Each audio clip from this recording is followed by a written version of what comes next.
Hello all. I was told that the videos I had made for the previous test were helpful. So this, I'm going to be drawing the urea cycle. Now, because of the size of the urea cycle, I'm going to break it into two parts. So the first part, we're going to be dealing with the liver tissues and the mitochondria. The second part, we're going to be dealing with the systole of the cells. So let's start here with the liver. Up in the top right, I'm going to put liver so I know where we are. And I'm going to put a nice wavy line to kind of indicate that what's happening above this line is what's taking place in liver or hepatic tissue. And below, down here, I'm going to write mitochondria, because what's happening here is going to take place in the mitochondria. I will put in the last line because two things will be exported to the cytosol, but what occurs in the cytosol I'm going to have to show on a different page. So let's get started. There are really three things we want to consider about the urea cycle. Three areas in the liver where we're going to be drawing in substances to the mitochondria. So on the left here, let's switch colors. We've got glutamate.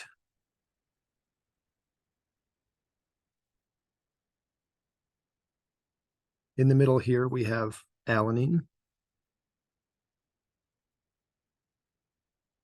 which is going to become glutamate.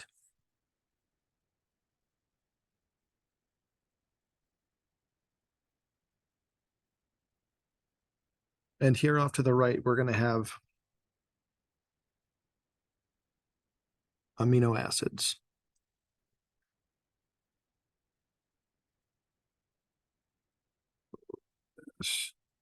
Over here, just so we got more room.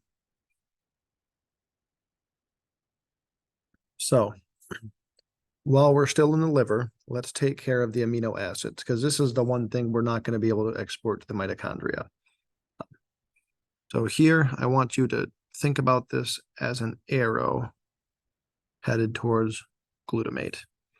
And what is going to occur on this arrow between the amino acids and the glutamate is we're going to be having alpha ketoglutarate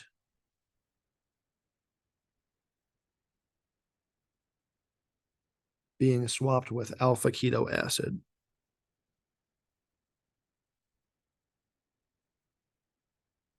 So I simply show this by drawing two arrows, showing that they're going to be recycled along this pathway.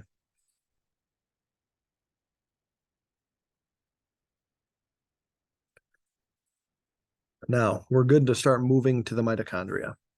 So when we cross this membrane, the mitochondrial membrane, this glutamate is going to be turned into glutamine.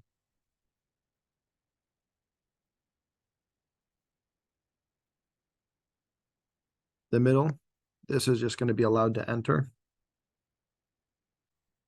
I can't tell you why here it is and over here it is not, but we'll disregard that for the time being. And then the amino acids are becoming this glutamate in the middle, so we don't really have to worry about that. What the glutamate in the middle is going to be becoming is just its regular self, the glutamate.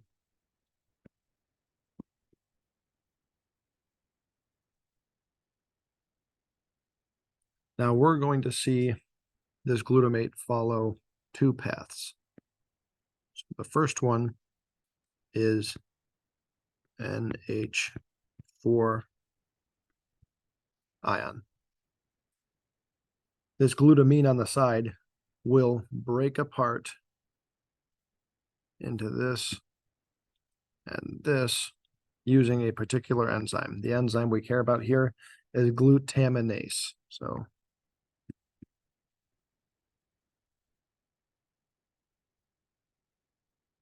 I'm not putting these structures in, partially because of the previous test, you should be relatively familiar with it, but also because it's going to save a lot of space. When we get to the newer part with citrulline below, all those, I will be putting those structures in that you need to know. but we'll deal with those in a second. So here, this glutamate in the middle, part of it's going to go to the NH4 plus, and part of it we're going to be pushing over here. It's drawn like this, so I draw it how it's shown. It's going to become alpha keto glutarate. The enzyme that allows this to occur is glutamate dehydrogenase. So it's poorly drawn, my apologies.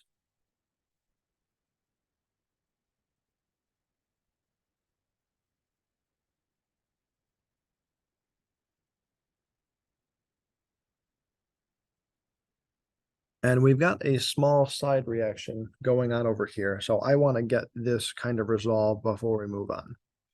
So malate, that is intermitochondrial. I don't know if there's a better way of saying that. So inside the mitochondria, we will have malate available. This malate is going to become oxaloacetate. And oxaloacetate, while passing by the alpha ketoglutarate, will become aspartate. Aspartate, I'm starring as something that's kind of new, something we haven't seen quite in this way. So, and the enzyme that allows that to occur is aspartate aminotransferase. Okay. Continuing on, we're going to follow this NH4. So this NH4 is going to be pushed down to carbamoyl phosphate. I'm going to write the structure in a different color. I'm going to write the name in red. So carbamoyl phosphate. Let's pick blue for the structure. So for the structure, we've got a central carbon, or relatively central, double bound to an oxygen. To the left, we have NH2. And to the right, we've got a phosphate. I like to draw my phosphates in pink because it kind of pops, and you remember this isn't just one phosphorus atom, but a phosphate group. So that is carbamoyl phosphate. Now, there is going to be some regulation at this step that we care about. So let's unravel that really quick, along with a couple of cofactors. So let's make our cofactors light blue. Coming in, we're going to have carbonate, HCO3 minus, and we do require 2 ATP to activate.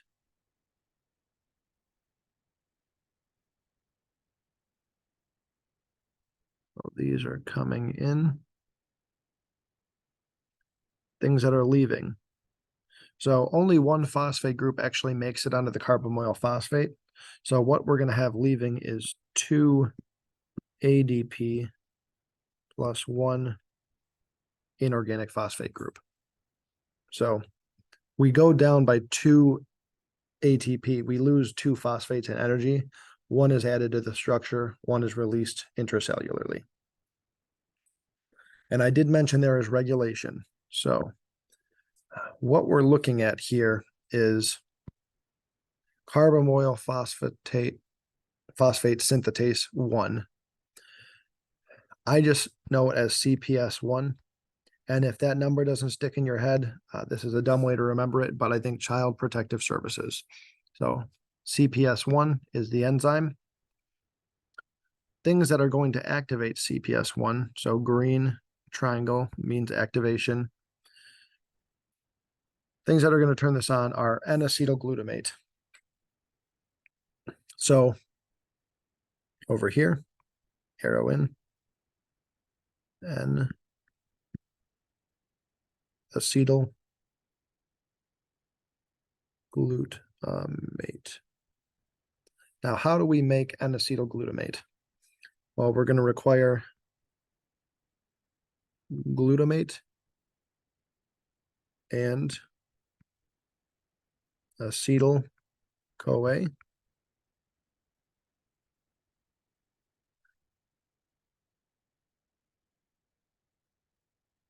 That's going to be pushed there. A cofactor that leaves is CoA or CoAsh if you prefer. And the thing that is going to make this reaction occur is the presence of arginine. So the activation of this is done by arginine, or the presence of. So there has to be some arginine available intermitochondrially to kind of drive this reaction forward to then further activate the CPS1 enzyme. Okay. Now, two more things before we move on.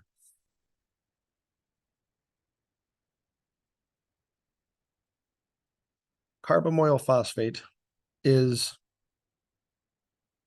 added to, so I guess I should have given a little bit more room, but following this path back here, we're going to have a structure, and I'm not going to draw the structure here because we don't have enough space, but that structure is called ornithine.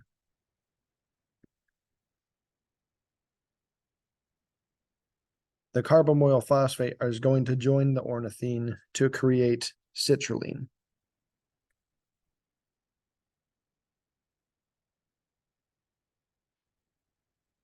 And what's special about these is they are able to cross the mitochondrial membrane. So we will see citrulline is going to be exported to the regular cytosol.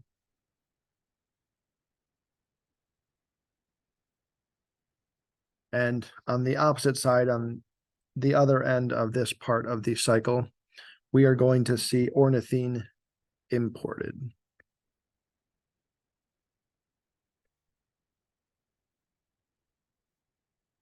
Now, I'm going to move to the next page at this point because we need to be able to see what occurs in the cytosol. I'm going to take a quick second to move these down and out of the way, hopefully. And there's really not a great place to put this. Okay, so you see what's above it? I'm going to be moving it back, but I wanted you to see there if you missed it when I was writing it earlier. So there is that back. All right, let's move to the next page. So let's redraw our membrane at the top here, but instead of it being liver, we are now dealing between the mitochondria and the cytosol. So stop that. Down here, systole, cytosol, whatever you prefer. I think it's labeled systole, so following what they say is usually the best option. We have our mitochondrial citrulline.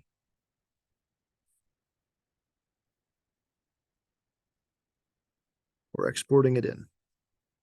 So the structure for our citrulline is going to be essentially ornithine plus carbamoyl phosphate. So what does this look like? Let's switch to blue.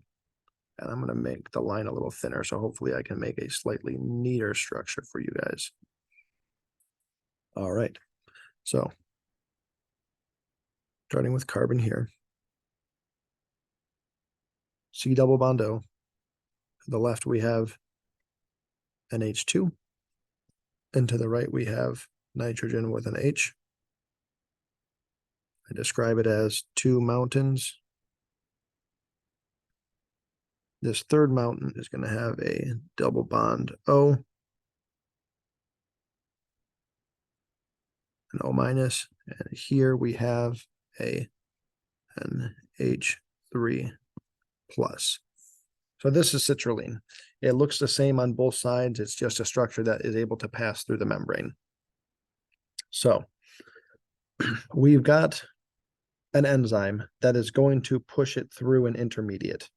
Now, I believe the intermediate is not something that you need to know how to draw, but for purposes of keeping track of your cofactors, what I do is I will write the intermediate as a word, not as a structure, and then you're able to keep them separate kind of mentally.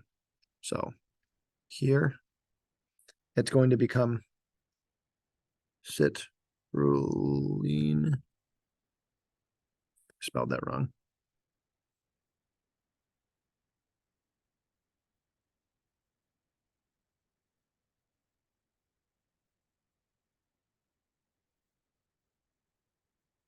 AMP, adenosine monophosphate, intermediate. Now, this, as I said, I wouldn't worry about the structure. It's a lot to know. So let's just worry about the enzymes. And then the second one, this is going to push it to arganosuccinate. So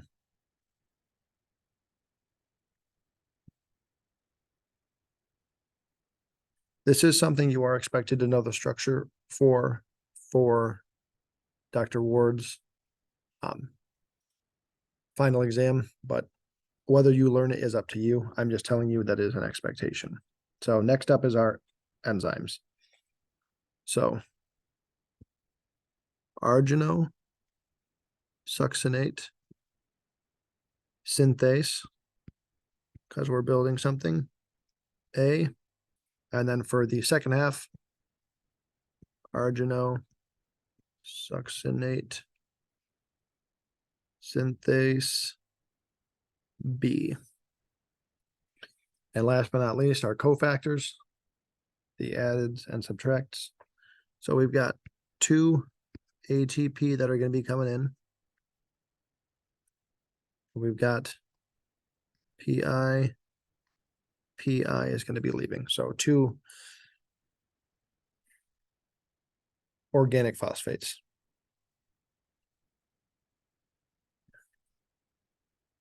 Now, in the second part of the enzyme, synthase B, we're going to be having aspartate come in. And what is going to be leaving is AMP. So that is the first reaction. For our next one, let's get this structure of arganosuccinate jotted down. You may not like it. I don't know how to make it better, but some practice and you should feel a lot more confident about it.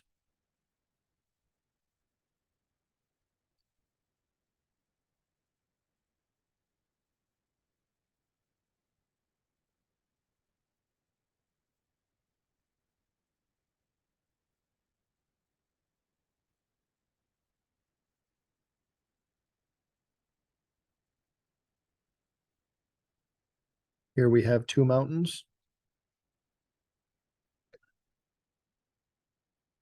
The third one, we're going to see the double bond O up top, the O minus down below, and as always, NH3 plus. So, not the most pleasant. Life goes on. Back to red. We're going to be pushing this way into our next structure. This next structure should sound relatively familiar. It is arginine.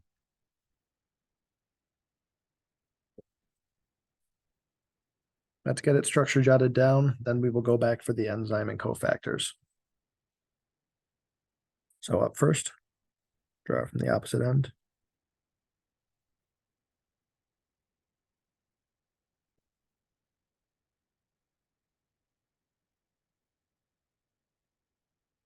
Two mountains. NH.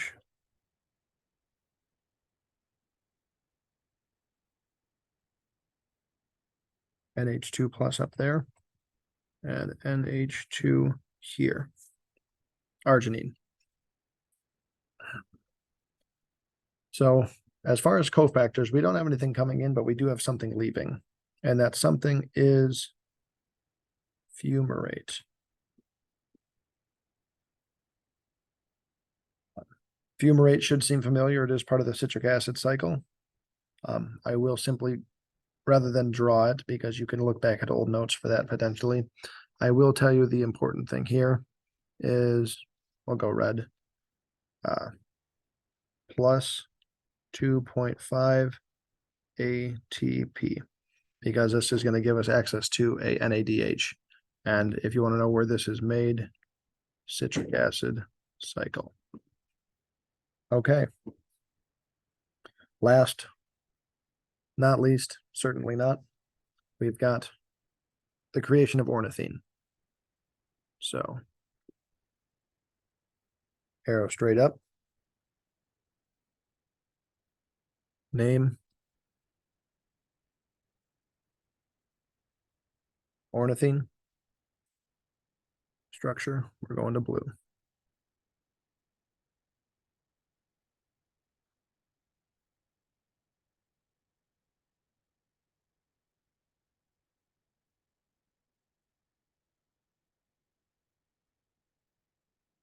Two mountains.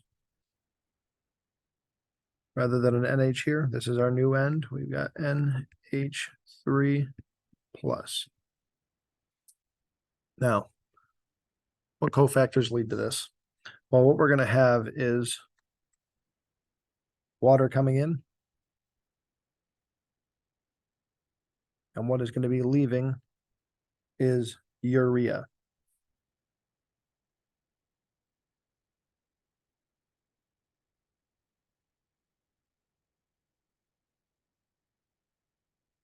Darker blue for the structure. H2N, NH2, double bond O. Now, before I say we're done and over with, I'm just going to look back through my notes, make sure nothing is forgotten.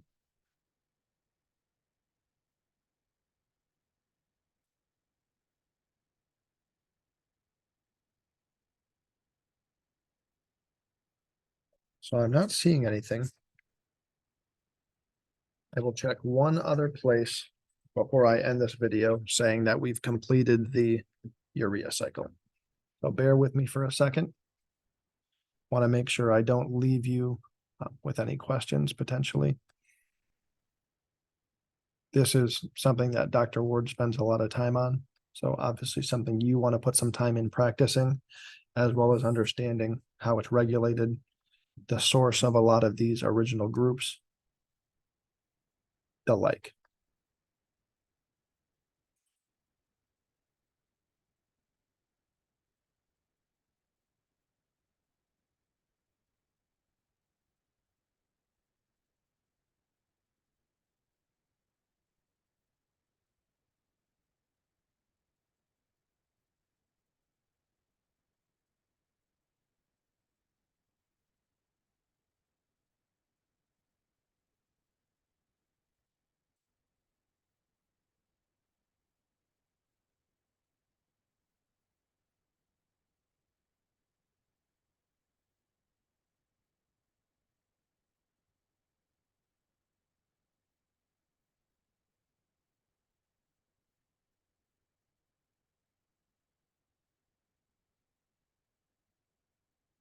Yep. So this looks like it's going to be a complete